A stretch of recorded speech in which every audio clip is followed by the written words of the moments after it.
Okay, so this is the follow-on video about Laplace transforms to solve differential equations.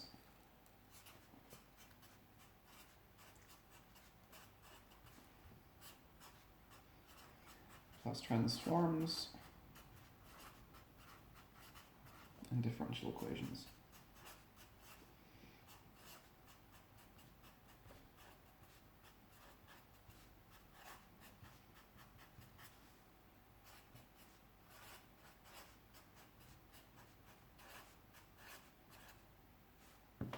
Okay, so we're going to let capital F prime is the first derivative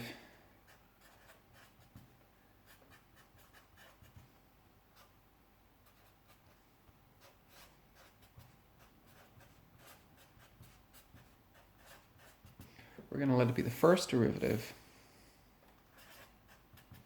of f of t, capital F t. Okay, and it's with respect to the time variable here, or t. Okay, then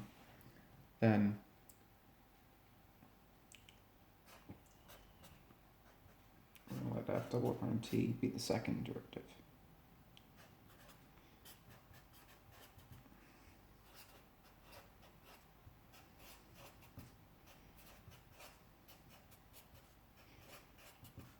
Okay, we're going to let f prime t be the second derivative.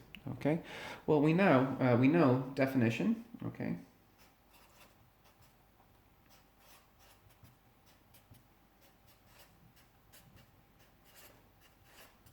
we know that the Laplace transform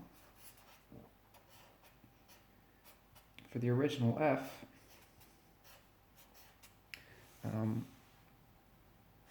is the integral from 0 to infinity.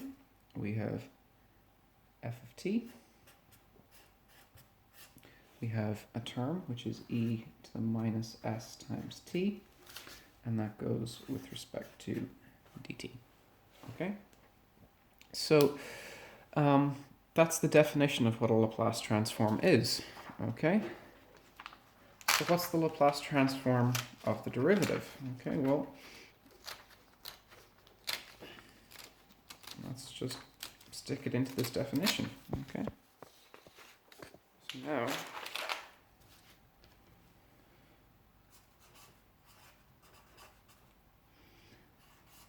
the Laplace transform of the derivative f prime of t is what?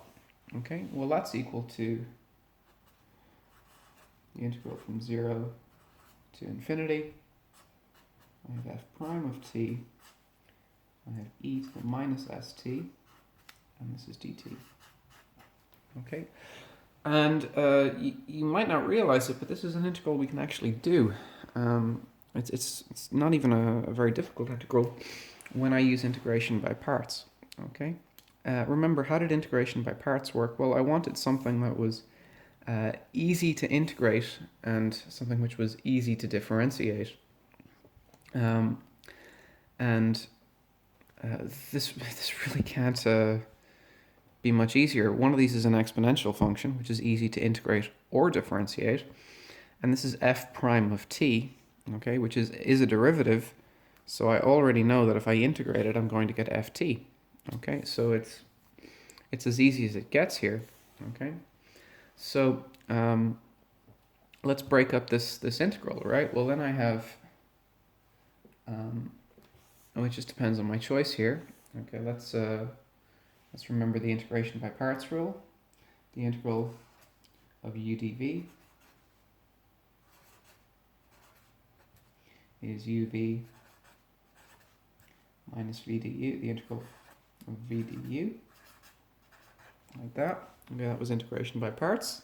Okay, so now I want to apply this rule to this here. Okay, so this is, like I said, not a massively difficult integral to do once I know my integration by parts. So the only question is, what am I using? Okay, and we've done examples that were harder than this. So I now have that the, not the inverse, sorry, the Laplace transform of f prime of t is what? Okay, well, I have to make my choice of u and v.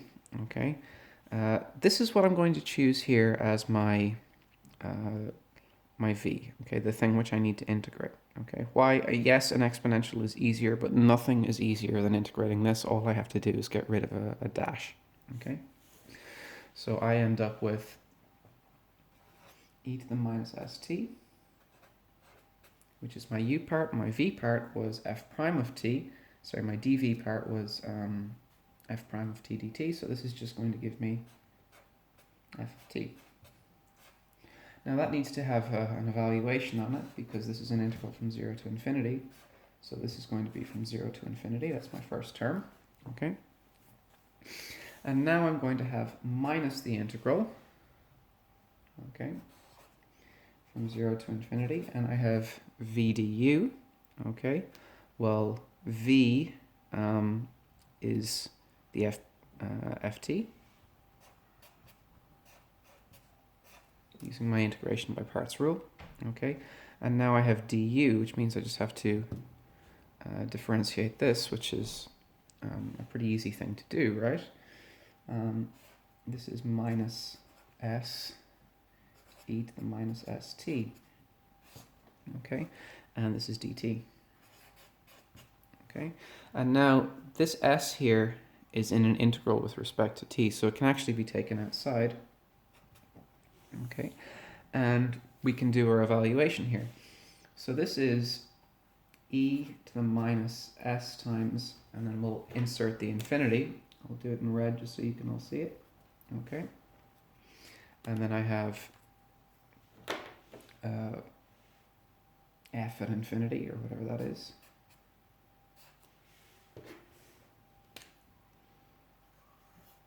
Okay.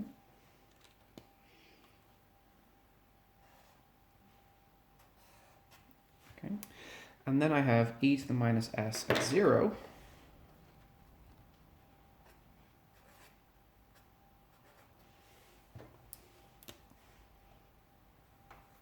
Okay. Which multiplies f at 0. Substituting in that value there.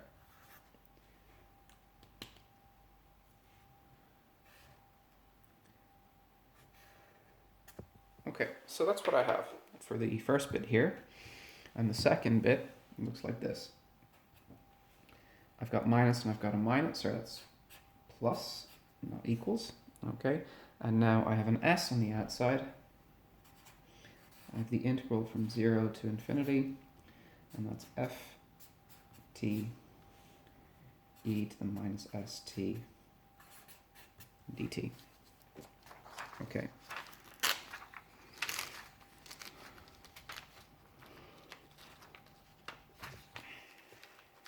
Sorry. Paper's not behaving for me. Okay. So now I can complete this. Okay. The Laplace transform of the derivative is what? Well, e to the minus s times infinity is chosen to work in such a way. F is something which where it's guaranteed that this is going to be 0, okay, because e to the minus s infinity has to be 0, okay, so that's going to give me a 0, okay. This is e to the 0, okay, and e to the 0 is just 1, and then I have f at 0, so this is just minus f at 0, okay, which is not hard, okay, it's a thing that we might need to know, but it's a pretty simple term. And this here, okay, is actually the original Laplace transform for f of t. This one is the same as this term here, but multiplied by an s. So this is just s times the Laplace transform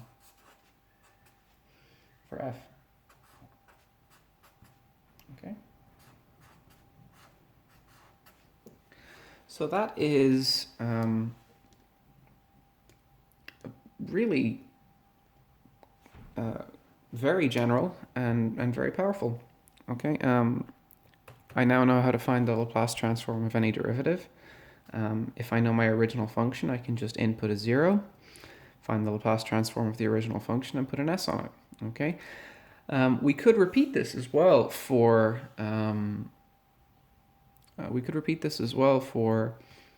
a second derivative.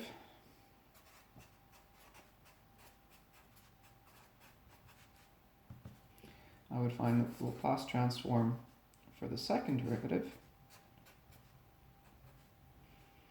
Okay.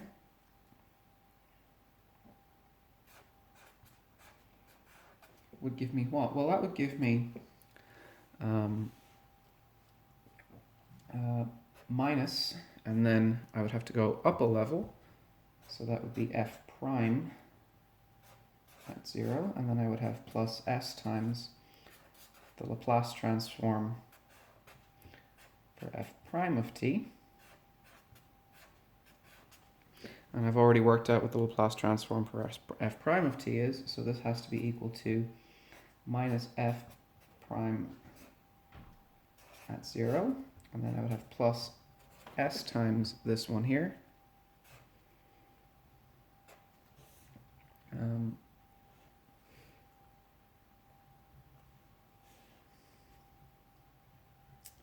Sorry, yeah. Okay, this s has to hit this minus f of 0 here, and then I would have s hitting this here, so this would be plus s squared, and then I would have the Laplace transform for the original f of t, and that would be for the second derivative, and if I just clean that up a little bit, that would be minus f prime at 0, minus s f at 0, and then plus s squared of the original Laplace transform. Okay, now I can repeat this to find the Laplace transform for third derivative, fourth derivative, so on, and each time I'll require the knowledge of a new term at 0. Okay.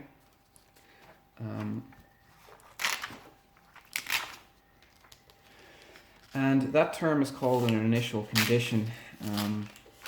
0 is taken to be an initial point. I need to know what the value of f of 0 is at that point. That's called the initial value. Okay, but this allows me to solve differential equations. Okay, this is the I wouldn't ask you to reproduce this, by the way, but this is the idea. An integration by parts, which honestly is not the worst integration by parts we've seen, allows me to come up with this formula here, and then applying it for a second derivative, I can find another formula for a second derivative. Okay, so let's see what I have here. Let's have an example of a differential equation.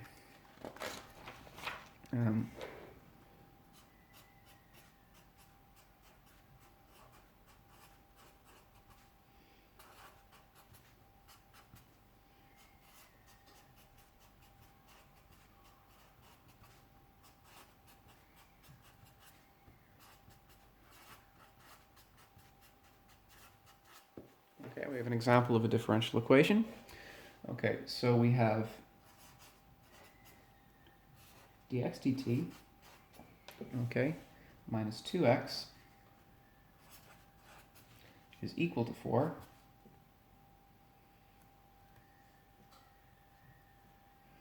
Okay, and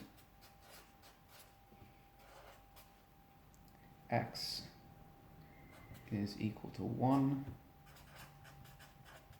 and t is 0. Okay, so what's not immediately clear here is that x is a function of t. Okay, x is a function of t. And what we have here is the situation that x prime of t, okay, minus 2 times x of t is 4. That's an equation that has to be true, okay?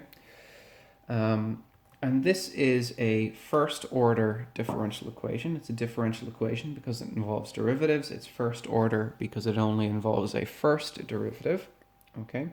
And this is my initial condition, okay, which is that x0 is 1. So this is everything stated in the most compact form, okay? I have that situation there. Now, can I go and solve this? The answer is that it's actually not a hard differential equation to solve. There's lots of other methods that work, but we're going to look at the method of Laplace transformations.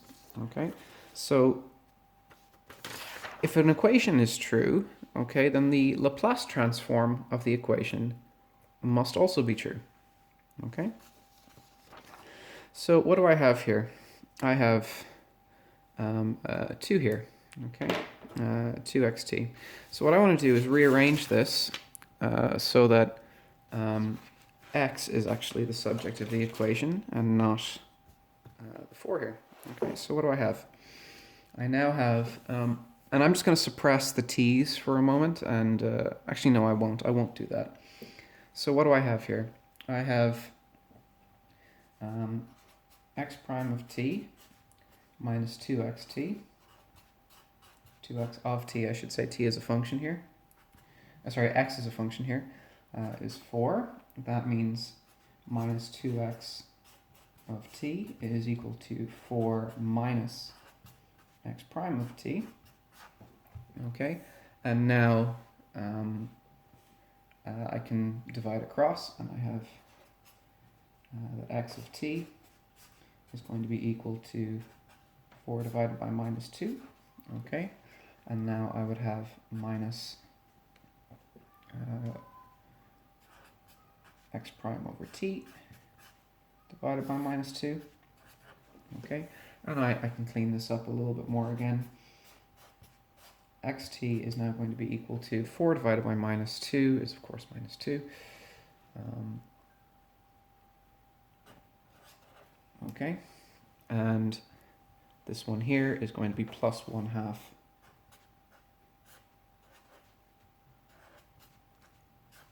the derivative. Okay, so I've cleaned that up a little bit now. And now, if the equation is true, then the Laplace transform of the equation is also true. Okay, so that means that the Laplace transform of x of t is going to be equal to the Laplace transform of minus 2, okay, plus the Laplace transform of 1/2 of x prime of t.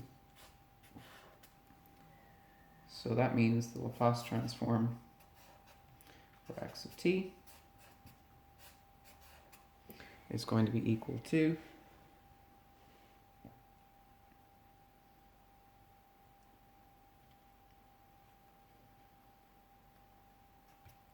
the Laplace transform for minus 2, and then I can take this factor of 1/2 outside, 1/2 the Laplace transform for x prime of t. And that might not seem like a big improvement, but actually this now turns everything into something I can solve, okay, and you might wonder why, but actually it's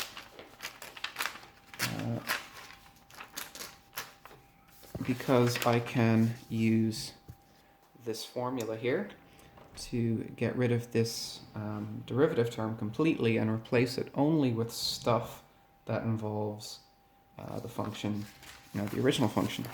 Okay? So what did I have? Well, the Laplace transform for x prime of t is what?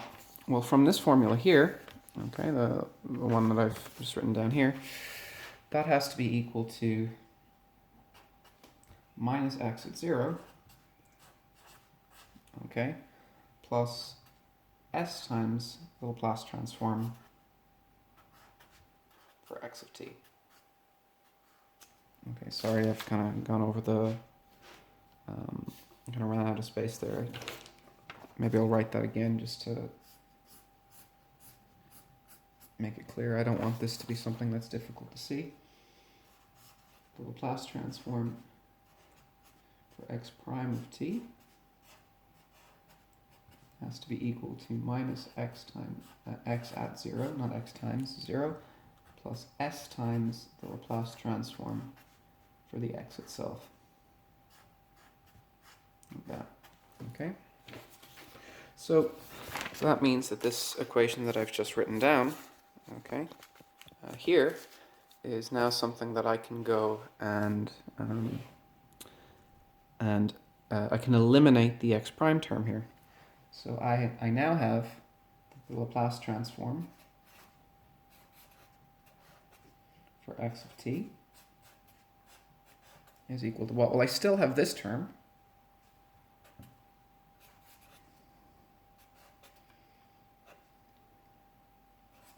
Okay, that term hasn't changed. And now I have 1/2 of all of this.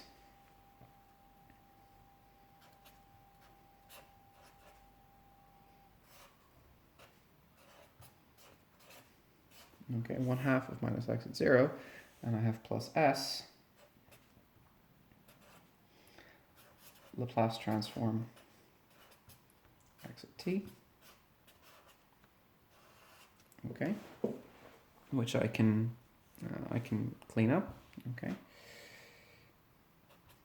So that's going to be the Laplace transform at -2. It's going to be plus, I'll make that minus now, minus x0 over 2, and I have plus s, the Laplace transform for x of t, over 2. Okay.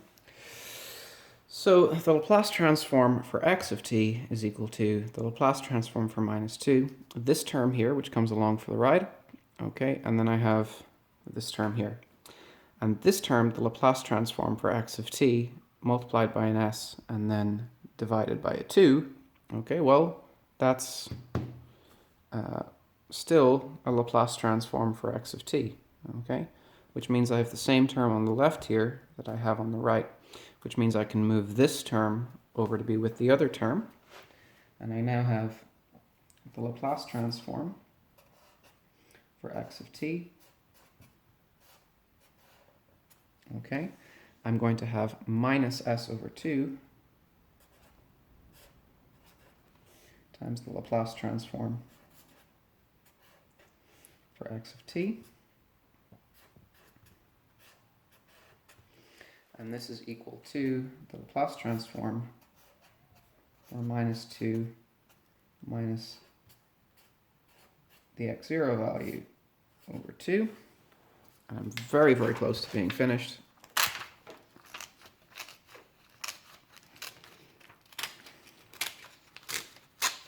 Okay. We now have a common factor we can gather. This is the Laplace transform for x, but multiplied by 1. This is the Laplace transform for x, but multiplied by minus s over 2. So this whole thing is 1 minus s over 2 times. Okay, that's 1 minus s over 2 times. 1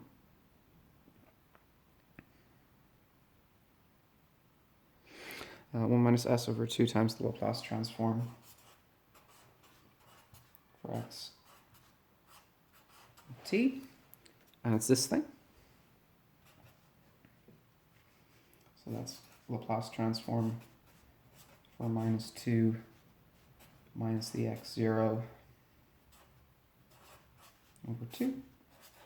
Okay, and now all I have to do is bring this multiplier of 1 minus s over 2 from one side to the other, and I now have that this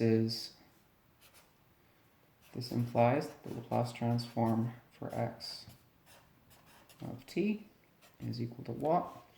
Well, it's going to be the inverse of that. I'm not going to explicitly calculate the inverse. It's not a difficult thing to do, but that's going to be L minus 2 minus x0 over 2. And then I'm going to divide that by 1 minus s over 2. Okay. So now, all I have to do is find the Laplace transform for minus 2, which is a standard Laplace transform. This x0 over 2 is something I know from my, I know this from my initial conditions. I was given the value of x at 0, okay? And then I can go on and I'll be able to complete my situation here. Okay, complete my calculation. So what's the Laplace transform for minus 2? Well, any constant gives me the constant over s. So this is minus 2 over s. Okay. I also have minus, and I need to know what x at 0 is. And x at 0 was given to me in the question. It's my initial condition here. That's 1. So that's 1 over 2. And now that gets multiplied divided by 1 minus s over 2. Okay, and we can get common denominators and all of that stuff. Okay, this one here, if I get a common denominator, it's going to be over 2s. So this is going to give me minus 4 minus s over 2s. That's the top term written as one fraction, and that needs to be divided by the bottom term. If I write it as one fraction, is going to be 2 minus s over 2.